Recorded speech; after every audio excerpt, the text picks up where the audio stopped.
अनेक वर्षांच्या प्रतीक्षेनंतर अखेर महानगरपालिकांच्या निवडणुकीची घोषणा झालेली आहे। 15 जानेवारी 2026 रोजी राज्यामध्ये महानगरपालिकेच्या निवडणुका होणार आहेत। अरविंद सावंत खासदार माझ्यासोबत आहेत बोलण्यासाठी। चेहऱ्यावरती आनंद दिसतो इतक्या वर्षांच्या नंतर मुंबई महानगरपालिकेसह सगळ्या 29 महानगरपालिकेची निवडणूक। 2017 विचार करा काय चाललंय ते। लोकशाहीला कशी ध्वस्त केली होती त्याचं उदाहरण आहे ते। मुंबईतल्या जनतेने पहिलं हे विसरायचं नाही की महानगरपालिकांच्या निवडणुका गेले 7-8 वर्ष झाल्या नाहीत। म्हणजे 2017 झालं तर 5 वर्षाची टर्म, त्याच्यातही 4 वर्ष अशीच काढली त्यांनी। आणि जो काय बेबंद कारभार तिथं झालेला आहे, ज्या मुंबई महानगरपालिकेचा अभिमान सर्वसामान्यांना वाटायचा की इतकी मोठी सेवा देणारी ही संस्था आणि तिच्यावर उद्धवजी बाळासाहेब ठाकरे यांच्या नेतृत्वाखाली असलेल्या शिवसेनेचा अधिभार चालत होता, कारभार चालत होता। त्या कारभारानं मुंबईला करून दाखवलं, अनेक कामं केली, म्हणजे त्याचं तुलनाच होऊ शकत नाही। त्यातलं कोविड हे शिखर आहे। त्या कोविडच्या काळात जनतेचे प्राण वाचवणारा एकमेव नेता देशभरात जगभरात ज्याचं नाव झालं त्यांचं नाव आहे उद्धवजी बाळासाहेब ठाकरे। हे लक्षात ठेवलं पाहिजे आपण सगळ्यांनी। आणि म्हणून या निवडणुकांना आम्ही सामोरे जाताना आम्हाला विश्वास आहे की मुंबई जनतेला, मराठी माणसांना खास करून आणि इतरांना सुद्धा, कारण सेवा देणारी, प्रसंगाला धावून जाणारा एकच पक्ष, त्याचं नाव शिवसेना, उद्धव बाळासाहेब ठाकरे। तुमच्यासोबत आता दुसराही ठाकरे देखील, राज ठाकरे देखील असणार आहेत आणि युतीची घोषणा कधी होणार याची सगळ्यांना उत्सुकता लागली। मला वाटतं त्याच्यात आता खरं घोषणा करण्याची पण गरज याच्या पलीकडे गेली आहे। ती दुधात साखर आहे हो। कशासाठी प्रश्न विचारत बसता, पुढे चाललोय आता आम्ही। फक्त दोनच ठाकरे एकत्र लढणार आहेत की इतरही महाविकास आघाडीतले हा प्रश्न जो काय ना माझ्या अखत्यारीत येत नाही। मी शिवसैनिक आहे, जरी मी शिवसेना नेता असलो तरी हा प्रश्न पक्षप्रमुखांचे आहेत। ते सर्व पक्षप्रमुख एकत्र येतील, ठरवतील ना। अधिकार जरी वरिष्ठांचे असले तरी तुम्ही एक महत्वाची व्यक्ती आहात। अरविंद सावंत हे खासदार आहेत दक्षिण मुंबईचे आणि महत्वाची गोष्ट म्हणजे मुंबईच्या शिवसेनेमधलं एक महत्वाचं नाव आहे, त्याच्यामुळे तुमचा विचार तर महत्वाचा आहेच ना सावंत साहेब। शिवसेनेतलं आहे ना, मग नाव शिवसेनेतलं आहे, ते मुंबईच्या कशाला पाहिजे? ते सगळं शिवसेनेचं महत्व। पण म्हणून तोच तर खरा संस्कार आहे आमच्याकडे। पक्षप्रमुख देतील तो आदेश पाळणं हा आमचा संस्कार आहे।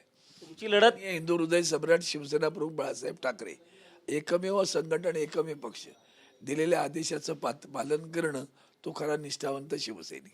तुमची लढत ज्या महायुतीसोबत होणार आहे त्या महायुतीचे प्रमुख देवेंद्र फडणवीस म्हणतात की 2 ठाकरे प्लस काँग्रेस ही जरी एकत्र आली तरी मुंबईचा महापौर हा महायुतीचाच होणार, त्यांचा दावा आहे। त्यांना असं बोलावंच लागतं ना, न बोलून चालेल का? ते असं वाटतील का आम्ही पराभूत होणार आहोत म्हणून? असं बोलूच शकत नाही ना। त्यांना असं वाढवाच लागतो ना, फुगवून सांगावं लागतं ना भरपूर। पण तुम्ही काय दिलत, कसं लुटलत, कसा भ्रष्टाचार केलात, आज संबंध कधी नव्हे ते मुंबई शहर प्रदूषणाच्या विळख्यात आलं का? तर मुंबईच्या सभोवतालचं जंगलतोड करणारे तुम्ही आहात। बरं, ज्या मेट्रोच्या टर्मिनससाठी आदरणीय उद्धवजींनी गोरेगावमध्ये करू नका, आरे कॉलनीत करू नका सांगितलं होतं आणि कांजूरची जागा मागितली होती, ती तुम्ही देऊ केली नाहीत। केंद्र सरकार डबल इंजिन आडवं आलं मांजरासारखं, दिली नाही जमीन तुम्ही आणि ते जंगल उद्ध्वस्त केलं। आता जाऊन बघा आरे कॉलनीत काय वाट लावली ती। आणि मग पुन्हा आता तुमचं आल्यावर ताबडतोब कांजूरची जमीन पण मिळाली, मग ती पूर्वीच दिली असती तर जंगल वाचलं असतं ना।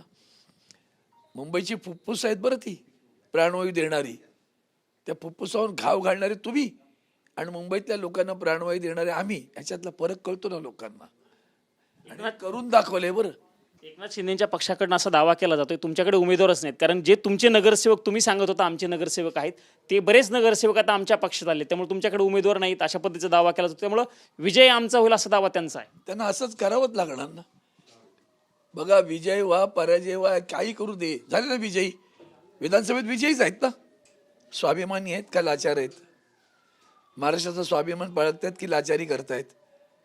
काय किंमत आहे सांगा ना? पायपुसडीसारखी किंमत आहे तुमची, तुम्ही काय बोलता रे आमच्याकडे? त्याच्यामुळे मुंबईमध्ये 106 हुतात्म्यांनी प्राण देऊन मुंबई मिळवलेली आहे, हे मराठी माणूस विसरत नाही बरं का। आणि त्याला ज्या पद्धतीनं अगदी पद्धतशीरपणे विशिष्ट समाजांचं आक्रमण सुरू आहे मुंबईवर, आणि तो बाकडा डोळा त्यांचा आहे आजही, ते लक्षात येते सगळ्या मराठी माणसांच्या। पेटून उठेल ना मराठी माणूस, आता लक्षात ठेवा। शेवटचा प्रश्न, किती विश्वास आहे विजयाचा मुंबईसह इतर महाराष्ट्रामधील महानगरपालिका?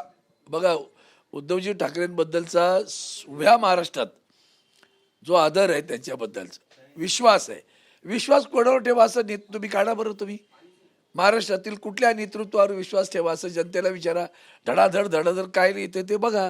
91% 95% लोक उद्धवजींचं नाव घेतात, बाकीच्यांची घेत नाही. इथंच तर खरं विश्वासार्थ आहे ना.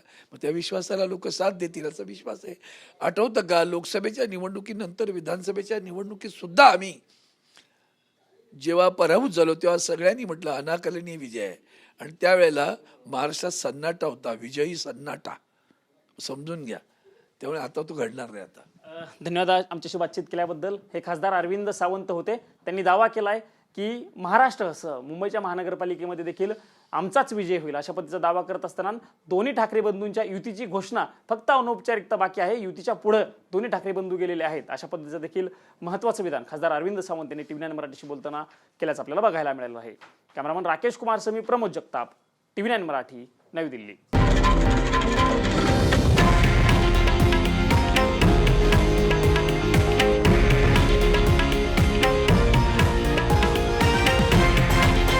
हे आहे देशातील नंबर 1 न्यूज नेटवर्क आणि आपण पाहत आहात TV9 मराठी, एकमेव.